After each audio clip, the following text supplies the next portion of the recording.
How to add a label on Instagram. So hello guys, welcome back to my YouTube channel. In this quick tutorial, I'll be showing you how you can easily add a label on Instagram.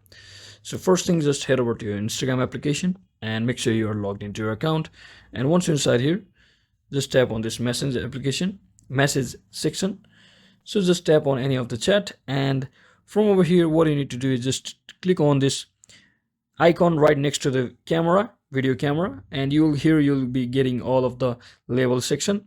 So let's say if you had a customer who had successfully bought a product of you, and you want to highlight that the person or client had just paid, so you can just click on paid and add a label for that particular person, or you can also choose any other option if you like, based on the customer's choice and your choice, and just click on save.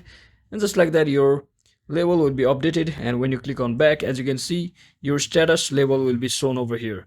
So that is exactly how you can easily add a label on Instagram chat. So I hope this video was helpful. If it was, don't forget to like and subscribe to the channel. See you on the next one.